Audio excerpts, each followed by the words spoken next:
Okay. Turn this off. Man, he said on Monday. Yes. Marty calling me to make sure I'm here. So, but no, good morning, good afternoon. I have no idea what time it is right now. I've been in such a rush. Good afternoon. No, it's a pleasure to be here with all of you, and I do see a lot of familiar faces that I've had a wonderful opportunity of working with over the past few years. And so today first of all, I'd like to thank Sandy for setting this meeting up to give us an opportunity to talk to you a little bit about House Bill 222, an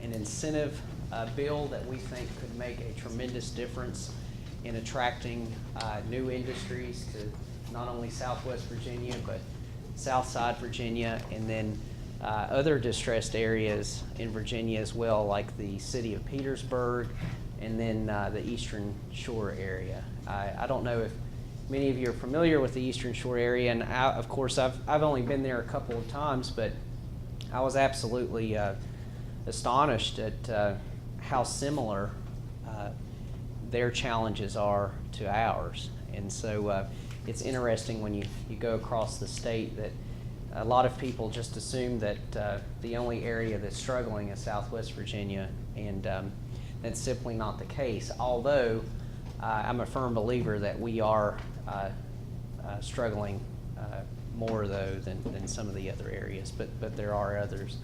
So today, what I'm hoping we can do is I would like to present the bill, and maybe we can have a Q&A session. This is a very complex piece of legislation that originally started about a year ago, a year and a half ago. Being in the General Assembly, I'm now serving my 5th term, and as a result, we work directly with economic development agencies, local government representatives, to constantly find new ways to attract jobs and attract new industries to our area.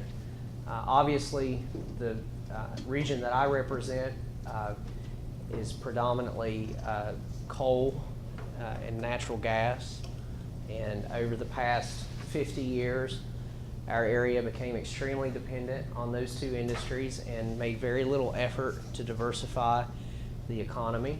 And so as a result, over the past 10 to 20 years, it has really created a significant challenge for us, especially for those who work in economic development, because we're trying to play catch up in a situation and in an environment where we have very little resources to work with.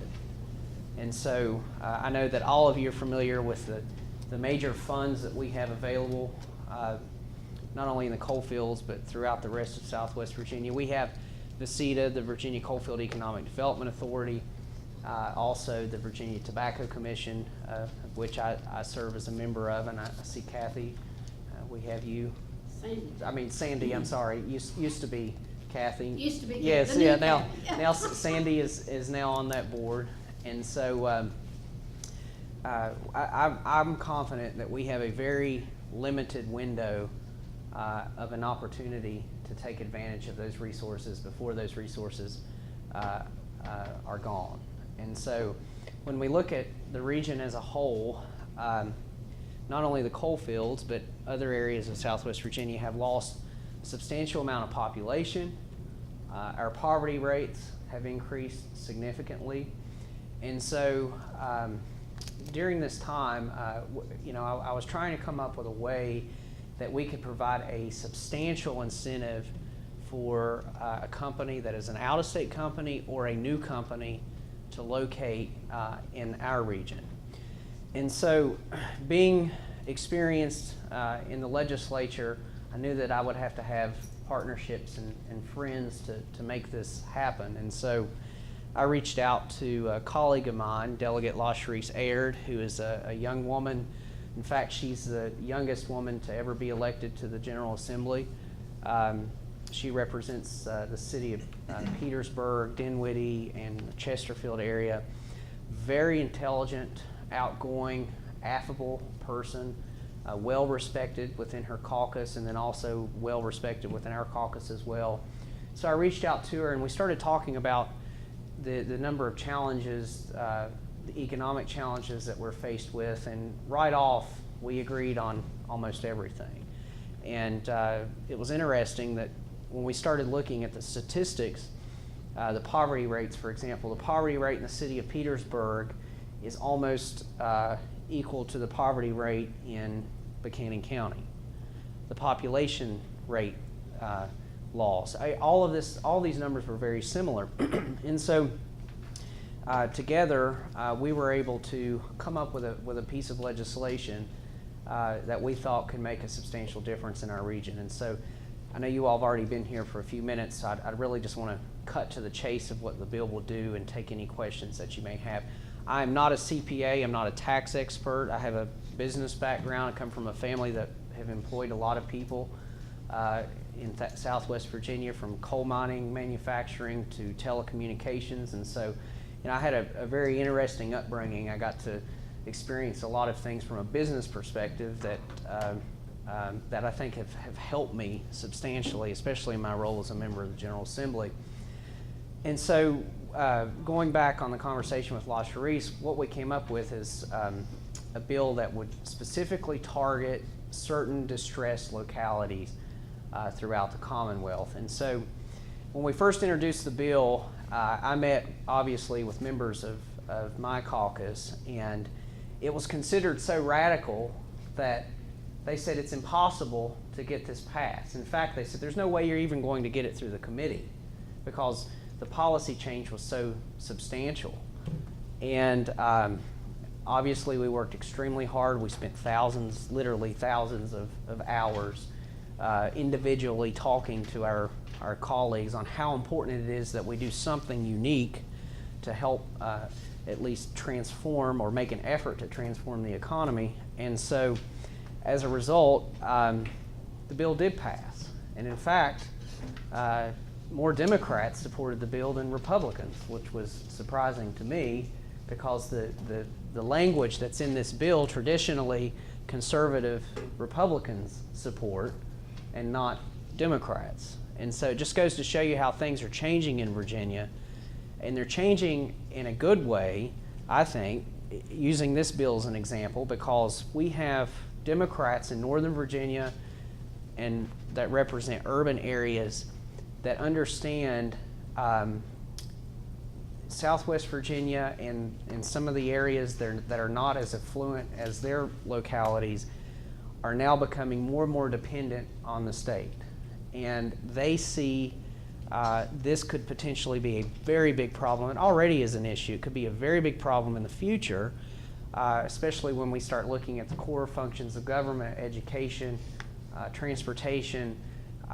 With our population base decreasing, it's fewer and fewer tax dollars going into the coffers, and it's fewer and fewer resources for localities to utilize for basic core functions of government. And then obviously, we run into issues where Southwest Virginia localities and other distressed localities are coming back to the Commonwealth for help from the state budget. And so if the Virginia economy as a whole was not growing, that has a negative impact as well on Southwest Virginia. And so going back to the legislation, what you have, and I think all of you have a copy of the legislation, is if you'd like to turn to page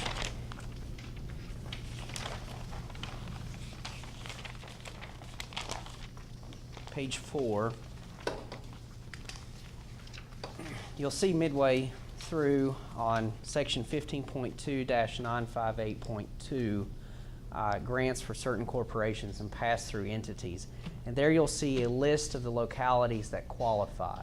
So you may be asking yourself, and we got this question in the General Assembly during the committee process, is how did you qualify these counties? So, did you have a formula? how can Buchanan County qualify, and then a county, in Northern Virginia, how come they don't qualify?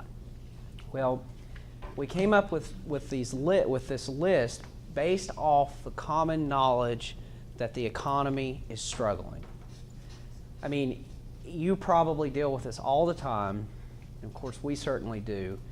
We've seen study after study showing the statistics of the economy. It doesn't take a rocket scientist to figure out that Buchanan County is struggling, or Dickinson County. It doesn't take a rocket scientist to figure out that the solution to solving this problem is to creating jobs. We don't need to go out and spend thousands of dollars on another study to show that these areas are struggling. And so this is how we came up with this list, and we went and we talked to other legislators from around the Commonwealth who we knew also represented struggling areas. So this is how we came up with the list of qualifying localities.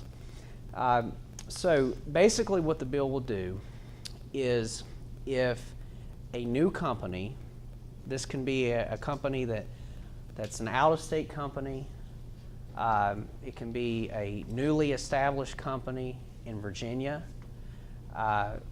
sets up shop in one of the qualifying localities listed in this bill, and they meet the minimum investment criteria. Now let me add, this cannot be a current corporation that's already doing business in Virginia, anywhere in Virginia. So if there's a company already doing business in Washington County or Smith County or in Fairfax County, they cannot qualify for this program. And they can also not start a new company simply just to restructure to take advantage of this. Their Department of Taxation and VEDP made it very difficult for a company to just simply start a new name or start a new company just to qualify for this. And so the reason we did this is extremely important, because we didn't want to create a disadvantage for we didn't want to create a situation where you have companies trying to restructure or reorganize simply just to qualify for this program. And we thought that could create a really big problem statewide. Although I would love for a Northern Virginia company to close shop and restructure and organize and come down to Southwest Virginia, but obviously you can see the challenges, the policy and the political challenges and the heartburn that it created for representatives from Northern Virginia. If their localities don't qualify, and all of a sudden my biggest employer can now close shop and go to Southwest Virginia, that's an issue for me. And so we had to make sure that those areas were protected. And so what we came up with is, if a company, this can be a C Corp, LLC, or S Corp, sets up shop in one of the qualifying localities and they meet the minimum investment threshold of a $5 million capital investment, and they create at least 10 full-time jobs at 1.5 Virginia minimum wage. So it has to be at least 1.5 times minimum wage in Virginia. Or the company has no minimum capital investment and they create at least 50 full-time jobs at 1.5 Virginia minimum wage, then the company would be exempt from corporate income tax in Virginia. Okay, also, the company would be eligible for a grant from the Commonwealth Opportunity Fund. This is formerly known as the Governor's Opportunity Fund, in the amount of, or up to $2,000 per employee per year. Now there is a stipulation, and all this is subject to approval from the governor. So if a company that the governor believes is worthwhile as far as making an investment, and he thinks that, is convinced by legislators or economic development representatives that this is going to make a substantial impact, then he has the authority to grant that company up to grant or loan up to $2,000 per employee per year, as long as they meet the minimum qualifications listed in the legislation. Now, the stipulation is the company is required to distribute at least 1/2 of what they receive directly to the employee. This can be done in various ways. It can be done as a bonus. So if the company's receiving $2,000, they have to give at least $1,000 of that per year, forever how long they receive it, under the conditions they established with the governor, $1,000 directly to the employee. Now, we did this as an incentive for the employee, because one of the challenges that we face, especially in workforce, is the recruitment of a skilled workforce, and we find that problem all the time. I mean, you have from Tadano Manis to, I can go through a list of companies that are finding it very difficult to find a skilled workforce. So we wanted to provide some financial incentive if these companies are recruiting, that they can come back and say, we can offer you this amount as a potential bonus if we receive it from the Commonwealth Opportunity Fund. So the company would be eligible for this as long as they maintain the minimum investment criteria and number of jobs for a period of 7 years. Okay, so how many CPAs do we have in the, bankers, we have you, okay, so with CPAs and bankers. Now you may be asking yourself, okay, well, wonderful, this is great. I can see the advantage from the grant or loan from the Commonwealth Opportunity Fund, but as a CPA, I don't really see the tax advantage, or that's not really an incentive to attract a company of that magnitude that's going to make that kind of investment as a real incentive, because in most cases, a company that, for those of you that are not familiar with taxation, or you're not a banker or CPA, if a company makes a capital investment of $5 million, or they're creating that amount of jobs, they're buying a lot of equipment, they're buying a lot of property, more than likely there are enough deductions. They're not going to have any corporate tax liability anyway at the state level. And so, typically that a company can find enough deductions to not pay any state taxes. So, it goes back to, well, what is the real incentive for the company? Here's the real incentive, and this is something that's not being done anywhere in the country from what research we have conducted. If any of you can find it, please let me know. In the bill, there's a provision. If you look on page, this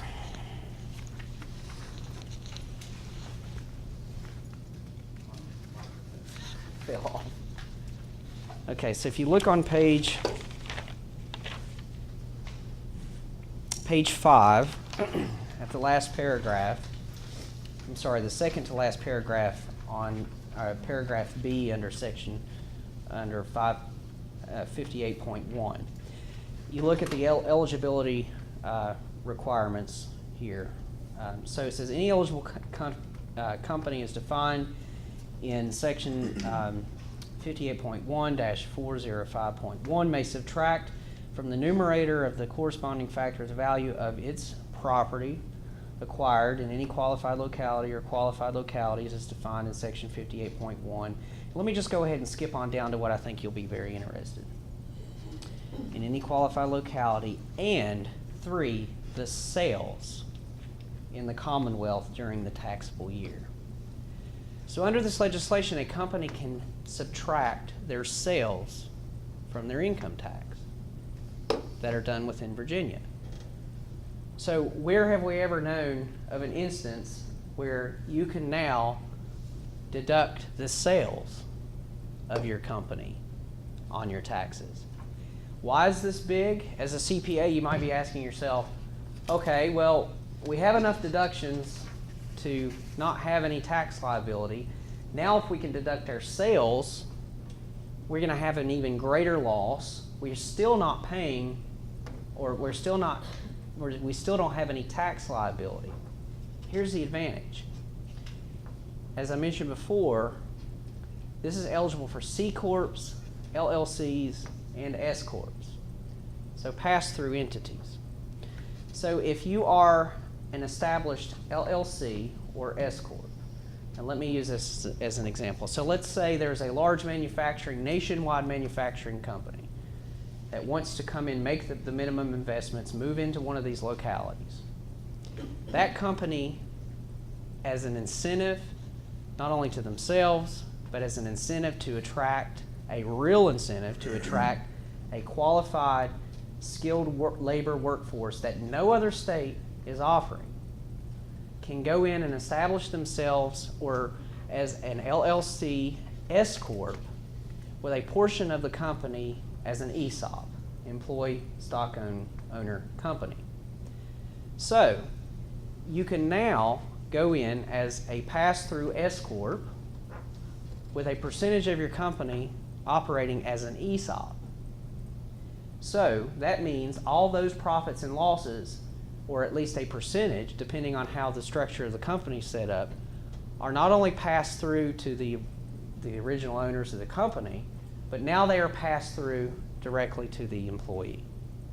So the real advantage here is you may say, well, okay, we have no tax liability. We are now showing X million dollars or X $100,000 of losses.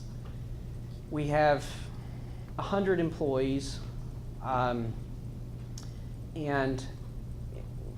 even if we were to pass those deductions and we're showing a loss, we're able to pass a percentage back to the employee.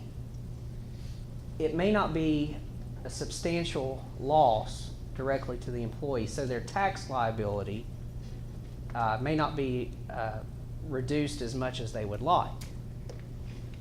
But the advantage of deducting your sales now is that if you have millions of dollars in sales, you can now pass those back through to the employees. So let me use this as an example. So you have an employee who is making $50,000 per year. They have a spouse who is also working that's making whatever, let's say $50,000. Those taxes, every paycheck, are being taken out of their paycheck. And so when taxed, they file jointly as a household. And so now that one spouse is working for this company. They are a part owner through this ESOP. Let's say the employees just own 25% of the company. The company had millions of dollars in sales. Now the company can pass those deductions to the employee, and as a result, theoretically, you can completely eliminate the personal income tax liability for that employee of the ESOP, and then also for their spouse as well if they file jointly. So you could potentially eliminate the personal tax liability for the entire household for state taxes, which is significant. So that could potentially be a very big refund for that household for 7 years. Which would attract a potential type of employee to move to Virginia even, correct, beyond the company itself. Correct. So if you take a, let's say a large company that has a national presence, has employees in California, the tax rates, regulations, and so forth, the cost of living is substantially higher in California than it is in Virginia. And so economic development agency or the company that wants to locate here can not only say, oh, well, we can provide you with, if we receive this bonus or we receive this grant from the Governor's Opportunity Fund, we can give you $1,000 a year for 7 years, but oh, by the way, our projected sales are X million dollar year over year, whatever their projections are. You can move from a high cost of living state to now Southwest Virginia, which is has one of the lowest costs of living in the country. But by the way, you're going to be part owner of this company, and you're not going to have to, and according to our projections, you're not going to have to pay state income tax for 7 years. That is substantial. So, yeah. Is there an incentive built into the bill for the company to do an ESOP? No, they just have to make that, they have to structure it themselves. I mean, that's something that Yeah. could be a potential benefit, but not necessarily something that companies are required to do. No, the company's not required, but one of the challenges that all of us face in this room is companies that want to locate to this area are constantly looking for a skilled workforce. And so we have all of these funds out here available, but there's always a lot of economic development dollars available to the company. There's not a lot of economic dollars available for potential employees.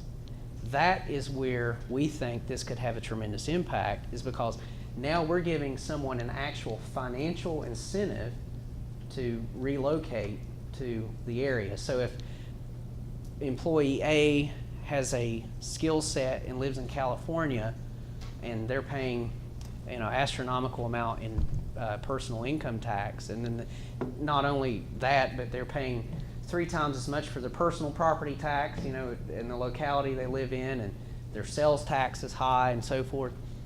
Now they can look at this and go, oh, if I go, and they may work for the same company, if I transfer from our plant or our operation in California to Buchanan County or Washington County or city of Bristol or wherever, I've figured out I can save X thousand dollars per year just on the cost of living comparison.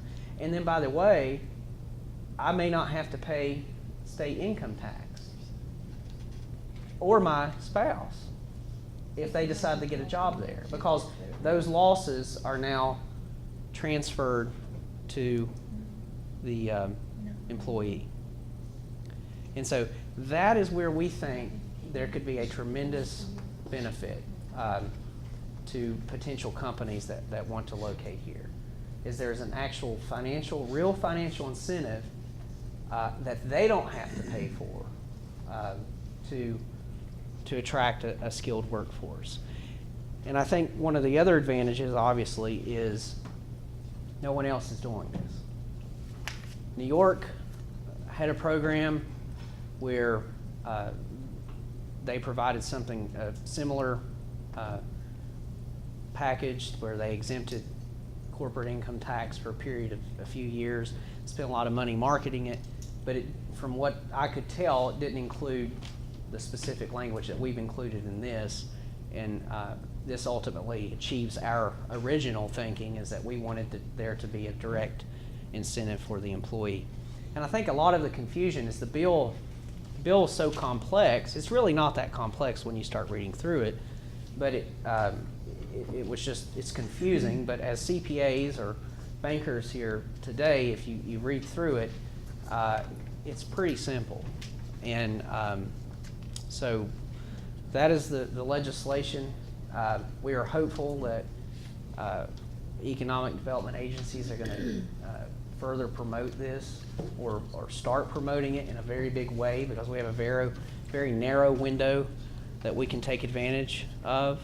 And we're hopeful that the state economic development agencies will see the benefits to this as well. And so I'll be happy to take any questions. Well, I was going to ask you a question. Yeah. Is the state using this as a tool for all the localities mentioned in the bill, or is that in their toolbox yet?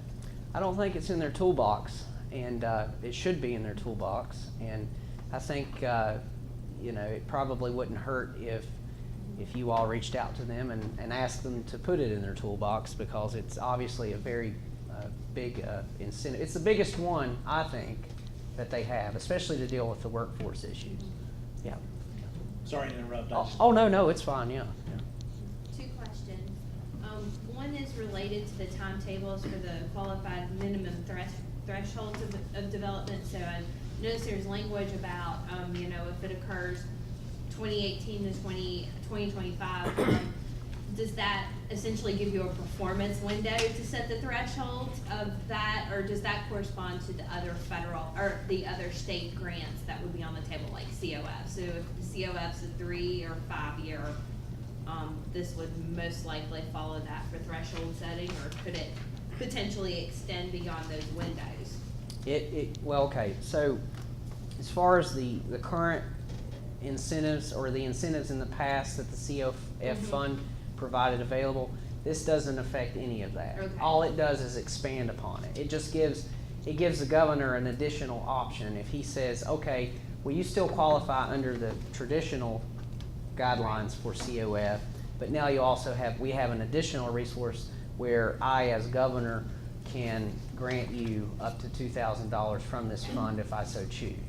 Okay, so that's gonna be discretionary then, for Yeah. how the threshold set. Yeah. And the second question I had, is the percentage of ownership, if you were to look at kind of this ESOP model, any kind of bare minimum on percentage that would have to be? Yeah, no, Okay. no bare minimum. So Great. I think it's a very broad definition. It's very clear, and you know, I think as CPAs and bankers and potential companies willing to locate here and investors, it would be very easy to interpret. I guess the only thing I might add was with an ESOP and an S corporation, an S corporation is limited to 100 shareholders. And so once you exceed that, your S corporation status terminates. Mhm. So you're probably better off being an LLC, Mhm. market it that way. Right. And then market it, an ESOP do that. Right. Yeah. Are- I are forgot you- to mention that. Sorry.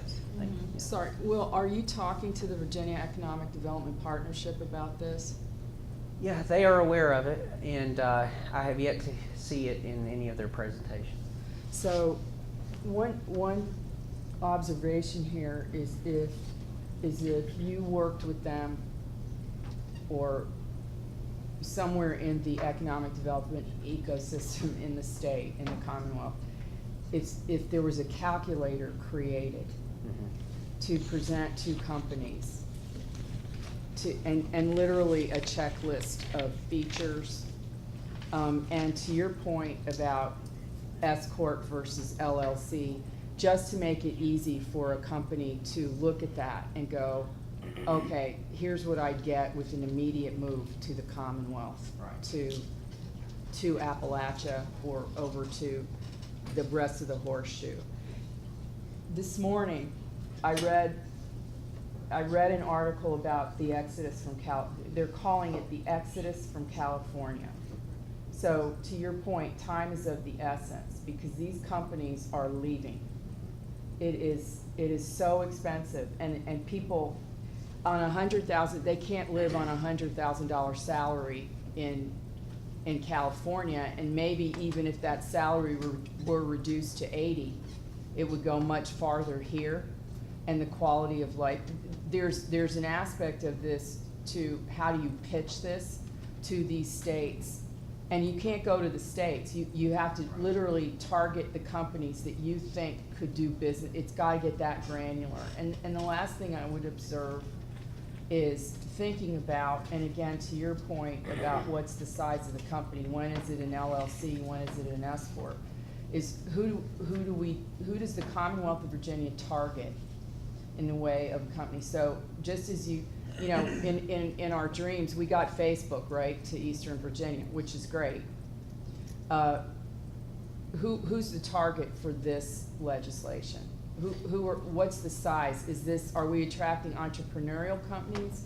Are we attracting established small to medium-sized businesses? And I think VEDP has the chops to kind of design that for you and with you. Does this make any? Absolutely, makes complete sense. And you know, for the first thing that I'll point out is I have personally reached out to some friends of mine to see if we could put together a scenario. Like company A There you has go. X amount of investment, potentially could create or targeting so many jobs. You know, this is what your savings would be under this bill. This is what the advantage would be, or the incentive would be for a company that set up shop in one of these localities, and to your employees, and with X amount of investment and so forth. Going back on the VEDP, having the chops to do so, I'm absolutely confident they do. They have the resources and the ability to do that. I'm just a legislator. I'm just a policymaker. You know, I make every effort to talk about the legislation and to market the legislation, but I simply do not have the time. You're not an economic developer. Right. I mean, I would, you know, if I could get out here and travel around the country and talk to individual businesses every day, I would do that. And in fact, I'm trying to make every effort that I can to talk to companies, you know, to encourage them to locate here and take advantage of this bill. But the reality is, like you're saying, that's not my job. And I just don't have the time to do that. And What's so, the obstacle to them not jumping on this like white on rice? you know, I don't know. I don't understand that. Why wouldn't somebody who is being paid to do economic development jump on this and put it in the marketing toolkit for this Commonwealth? Right. I think, No. you know, we made a number of changes in VEDP over the past couple of years. And obviously the previous administration was not effective, at least in the eyes of the General Assembly.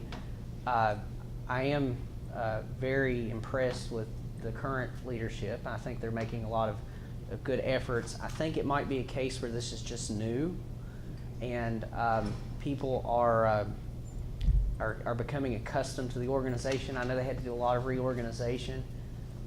So I'm giving those agencies the benefit of the doubt. Right. But like you said, time is of the essence. We only have a 7-year window.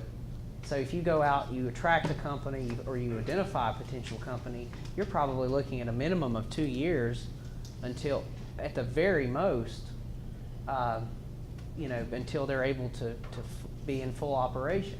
And that's if they really start now.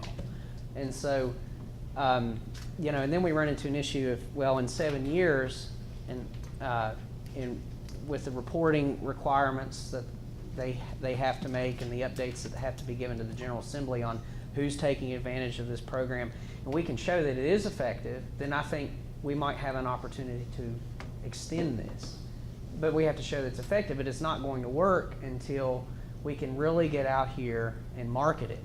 And so, you know, Mary, anything that you can do in your capacity or you all can do in your capacity to reach out to other legislators, to reach out to representatives on Go Virginia, to reach out to the VEDP representatives, to encourage them. Please have your staff take a closer look at this legislation and the impact that this could have on some of the most distressed areas of Virginia, and ask them for your help, and ask them to include this in their toolbox, as you say, because it's imperative. And I think, you know, the dynamics of politics change all of the time. And I told you we had more Democrats support this than Republicans, and it was mind-boggling. I'll never forget it. When the bill went to the floor, you watch the votes that pop up on the screen, and some of our most conservative Republicans were opposed to this.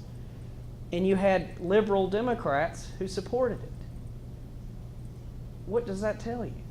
It just absolutely was astonishing. Can you get the governor to lean on the VEDP to help to get it on their radar screen? I would think that that's a very strong possibility, because the governor was very supportive of this legislation, and he got it, you know, or he gets it.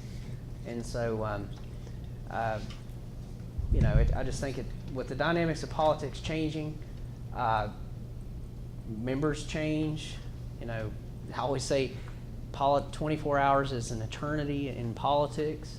I may not be here in 7 years. We never know. There's no certainty for anything. So this legislation may not be here after 7 years, and so we need to take advantage of it. So.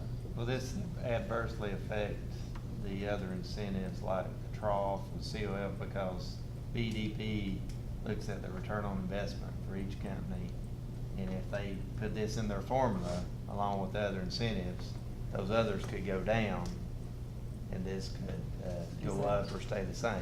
It doesn't affect it. It's completely separate. So they would still qualify.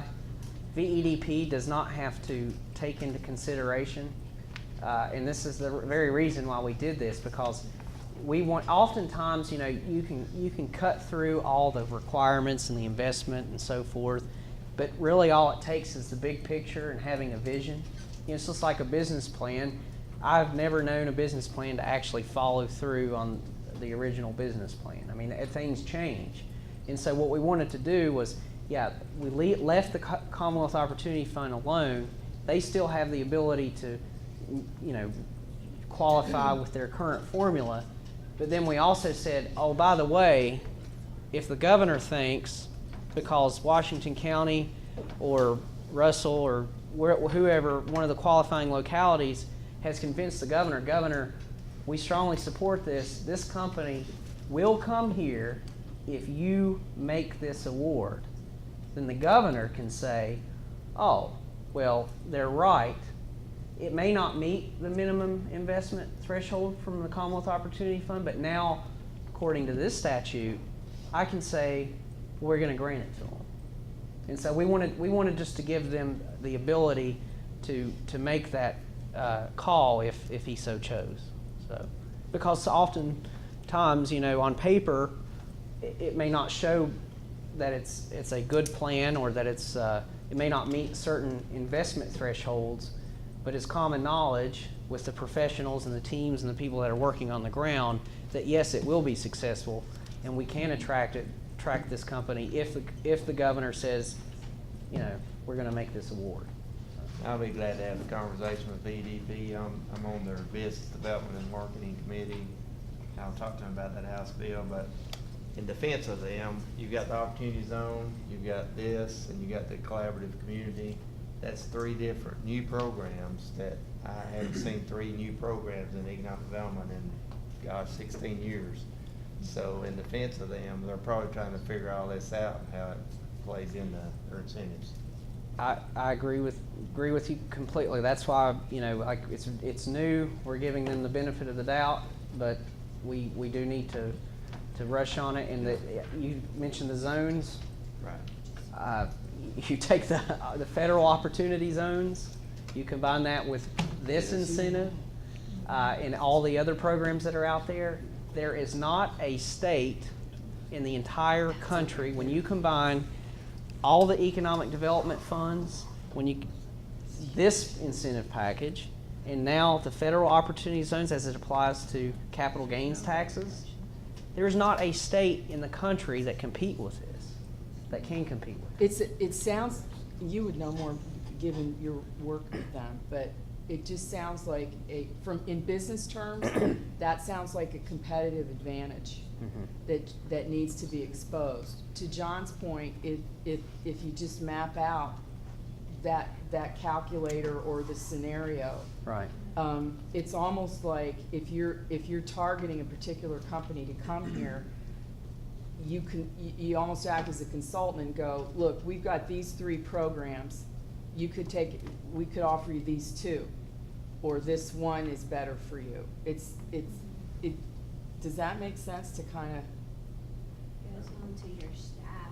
I think your staff's capacity to be able to package that, aligning it, as you said, with your targets. So, Package is the word. yeah, to actually put together, each project's gonna be so different, and each locality's gonna see a diversity of types of projects. I think that's where you're really gonna have to rely on staff in each locality to be able to. In addition to the essential, because when you hear those guys from BEDP talk, I mean, there's some major talent up there. Oh, yeah. For this kind of packaging stuff. Yeah. But you're saying it needs to happen locally as well? I think the locality, yeah, because I think that there's gonna be, each individual locality has in addition to the Virginia playbook, for lack of a better term, there's kind of a Virginia playbook. Okay. But then how you structure it with your local offerings, as well as any potential federal overlays to that. And then there's private sector, you know, there's a lot of loan programs that even can come in through different, you know, non-traditional agencies if you're, depending on the size of project you're dealing with. So I think that's gonna be what's really gonna be important, is getting out to your local directors in each one of the localities all across the state on this. Make sure the staff and the county administrators and the electeds to understand how it all fits together. So a plug for what we do here, Sandy records all of these. You're on Facebook Live right now. You can go to the Virginia Highlands Small Business Incubator Facebook page, and you can refer anybody that wants to see this program in its entirety. It's also gonna be on the YouTube channel. It's New Knowledge is the name of the YouTube channel, and you can use that as a marketing tool. And I will say that we just did we have just hired a new consultant now, full-time staff at Virginia Community Capital, and just Monday here in this room, he did a session, about an hour and a half session on Opportunity Zone incentives. So if you want, I stream that also, if you would like to watch that and see, he knows the ins and outs of it, just let me know and I'll be happy to send you that link so you can watch it. Thank you, Sandy. And something I'd like to point out on the opportunity zones is, remember, those include other states. You know, not just that's not just applicable to Virginia. So yes, that's a substantial incentive, but every other state also has that incentive. They do not have this incentive. And so when you combine those, it's extremely powerful. And so one of the issues, and I've heard this from time and time again from economic development agencies, is people talking about the federal opportunity zones, but they're not talking about this. And I can't stress enough how important it is to talk about this legislation, because this is where the real incentive is. And John, we talked about Monday the opportunity zones and how it's new for economic developers and communities. We ought to jump on this because it is new, which means other states may not really be up on it. We need to take advantage of this and the opportunity zone and really go after some projects. Maybe go look at some projects you missed and they've not made a decision. Maybe you can put a whole new package on there. This is a time for communities to put their wish list in, what they want, and see if now is the time that you can do it. But I think that's how we're going to get to the finish line, is how fast we get started in Southwest Virginia on this. Right. Let's say that other states would benchmark this and put similar, how big a window is there for this competitive advantage until another state would cook this up? You know, if I don't know. If- That's out in Virginia. Yeah, I don't those know. legislative sessions happen every year from January to March, so that, they that's. They do, and I'll go back to the comment I made about we had more Democrats support it than Republicans. So I think one of the issues that you run into is that the states that base the majority of their revenues on income tax, regardless of their party affiliation, are going to be very reluctant to support that type of legislation. It's going to be extremely difficult to pass that. You know, in Virginia, we have something called the Virginia Way. We're all familiar with it, and it goes back, you know, from the beginning of the founding of the Commonwealth. Virginia is unique in a lot of ways with our ability, I think, to work across party lines. And I'm not trying to give you some kind of BS political response on this. I'm just, you know, giving you the straight facts.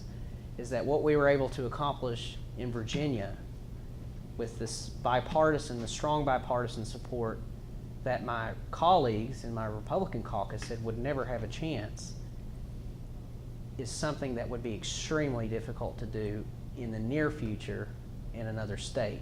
Okay. Now, I do think, though, that once North Carolina, if this kicks off the way that we hope it will, and North Carolina sees what's happening in Tennessee, Kentucky, and West Virginia, then you'll start to see some real progress on their behalf in possibly passage of such legislation. But I think we have that narrow window that we can take advantage. I think if other legislators were to watch this video in other states or read an article about it, I met someone from Georgia the other day and said, are you the guy that introduced the bill?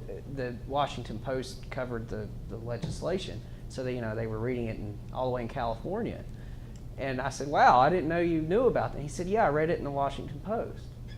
And I think that people are aware of it. we just need to make sure that those companies, as individual companies, are aware of it, and not necessarily their CEOs, but their CFOs and their tax representatives are the ones that need to know about it, because they're really going to understand it. And but I just think we have a real narrow window that we can take advantage of.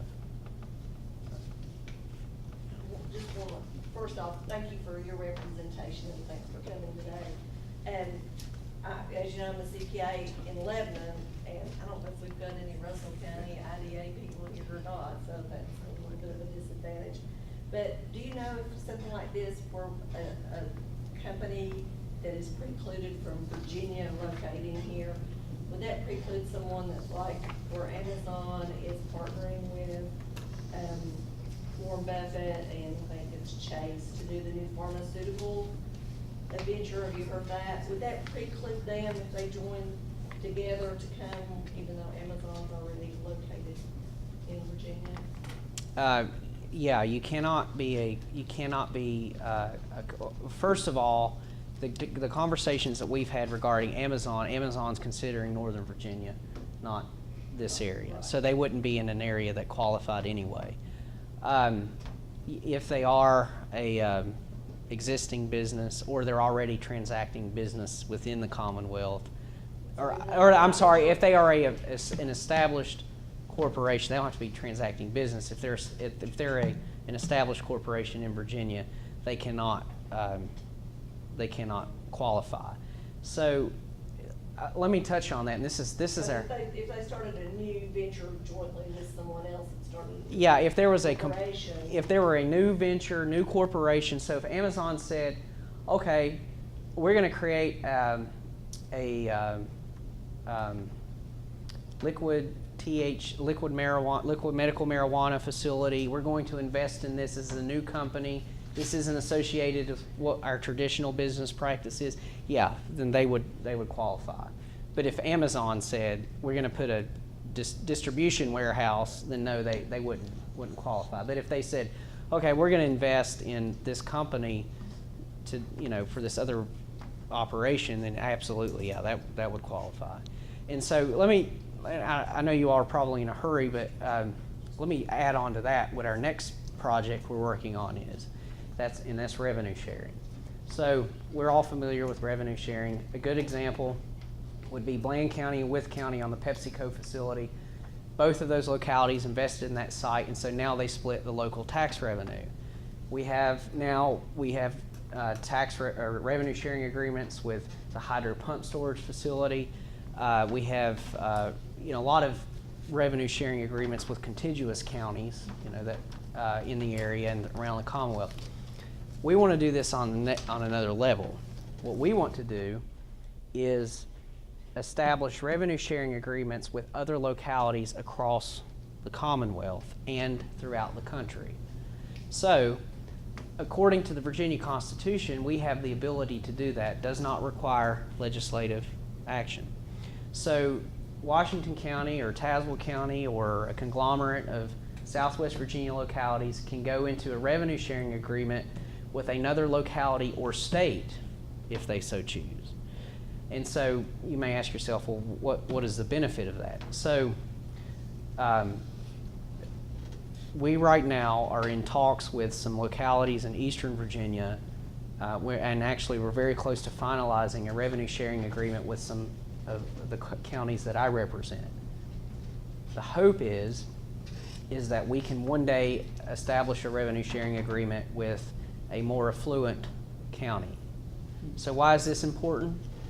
So let's say Amazon or a big tech company that requires a lot of property to build a solar facility, like for a data center, goes to Fairfax County, and Fairfax says, we can offer you $30 million in incentives, but by the way, we have a revenue sharing agreement with a county in Southwest Virginia that has a lot of property.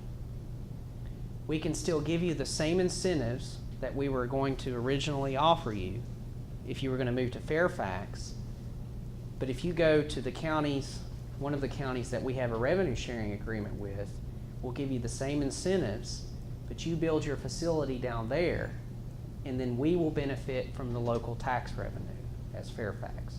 So the advantage to the company is the cost of living, the local tax rate. You know, it's much cheaper, more than likely, for them to build a facility in Southwest Virginia than it would be in Northern Virginia. The benefit to Northern Virginia is they're making an investment and they're getting a return on that investment by splitting the local tax revenue with the locality here. So what we hope to do to take that to another level is to establish revenue sharing agreements with Silicon Valley, Seattle, Washington. I know this sounds crazy, but I don't think that nothing is impossible. So if a Fortune 200 company is expanding in Silicon Valley, and we know, or we're fairly certain that they're not interested in locating anywhere else in the country, they want to stay right in Silicon Valley. If we establish a revenue sharing agreement with that locality, give us, as Southwest Virginians, the opportunity for our localities to invest in your projects. Okay, why would someone do that? Well, you're offering for a distressed area that has high poverty rates, lack of services that other areas couldn't dream of not having, like basic water infrastructure. So you're giving an area that is very disadvantaged compared to your own the opportunity to invest in you, and as a result, they split that local tax revenue. Some might say that's crazy. I don't think it is, and I don't think it is because there are Democrats that I've had conversations with that do represent very affluent areas that like the concept of giving those affluent areas the opportunity to help the less affluent. And so this is something that's never been done before. And we did recently confirm that the Constitution allows it. And so it would not require legislative action for us to go into revenue sharing agreements with those localities. It's just a matter of those localities signing an agreement and working out the specifics of the deal. And so that's something that I am personally going to be working on, is meeting with representatives from California and Seattle to discuss the possibility of us one day establishing revenue sharing agreements. And so I know I didn't want to get off on topic, but that could play into this legislation, because if that company wants to go to Fairfax, Fairfax can say, oh, we'll give you the tax incentives, or I'm sorry, we'll give you the incentives that we were originally going to give you to go to Fairfax. We have a revenue sharing agreement with a locality in Southwest Virginia. If you go to Southwest Virginia, we're going to give you those incentives, but by the way, you don't have to pay income tax for a period of 7 years. And if you establish your company as an LLC or an S Corp, your employees may not potentially pay any state income tax as well. So I think it just goes back. We all hear this conversation about revenue sharing. We all hear this conversation about regionalism, but you don't really hear a lot of specific explanations on how you can achieve that or what impact it would have. But that is a specific plan that I have to promote regionalism, and I'm confident that it will work. So we need help from economic development agencies, the state economic development agency, and like I said, I'm just a policymaker. If it were my job, I would love more than anything to go out and do economic development, but that's not my job. So we're at 1:30. Do you have any more questions? Because we're happy to continue this conversation for as long as you'd like. Kath, I have one more base.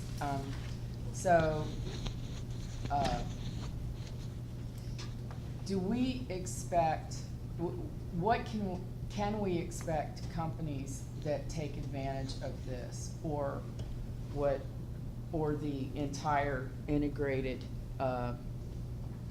offering from the Commonwealth, whether it's this piece or the other things that we're offering? Can we expect them to root here in Virginia's Great Southwest, or is this gonna be something where they bounce to the next hot incentive? And can we if we can't expect that, what can we do in the packaging to try to advance that idea of rooting here, not just flitting here because it's good right now? I think the most compelling argument that you could make, especially to the General Assembly, is if a company locates here and creates jobs, and you're relocating people from across the country, and they've been living here for X number of years, and they're living in an area that's considered extremely distressed, and they can show the financial impact that that company and those employees have not only on the state revenues but also the local revenues. I think then you can make a very compelling argument for the extension of those incentives, because you're showing that they work. And this is something extremely important to remember. It doesn't cost the state a dime, because you're not losing anything that you don't already have. You're making this available to the real benefactor is the locality, because the locality now has people moving into the community. They're buying property, they're paying property taxes, they're buying goods, products from local stores. They're paying sales tax. That is the ultimate benefit, which is really what we're trying to accomplish. And I think it levels the playing field with, we've struggled for a while with the different incentives that Tennessee gives versus what Virginia, and so that kind of levels the playing field, don't you think? It does. In Tennessee, they don't have personal income tax. That's a big incentive. I mean, if you're recruiting companies to come. North Carolina, they lowered their corporate tax rate. So when people talk about Virginia being competitive, well, it's not as competitive as we think. And we talk about regulations. Virginia has a lot more regulations than you would think. I know that most of you all in this room know this, but a lot of people don't. And so it's extreme. I could talk about from the coal industry to trucking to the number of regulations. It makes it very, very hard for people to do business. And so, yeah, it does. It helps even the playing field. But going back to combining the economic development resources, those other states don't have that available, and we do. So when you combine all of this, I'm confident we can put together a package that no other state can compete with. Any more questions? Well, thank you very much. Always a pleasure. Thank you. Thank you. And Delegate Morefield will be here if you want to talk to him one-on-one for another few minutes, all right? And so we appreciate you coming today. Next, October the 17th, 5 videos your company should be creating. New knowledge, October 17th, here at 12. Be there. Thank you.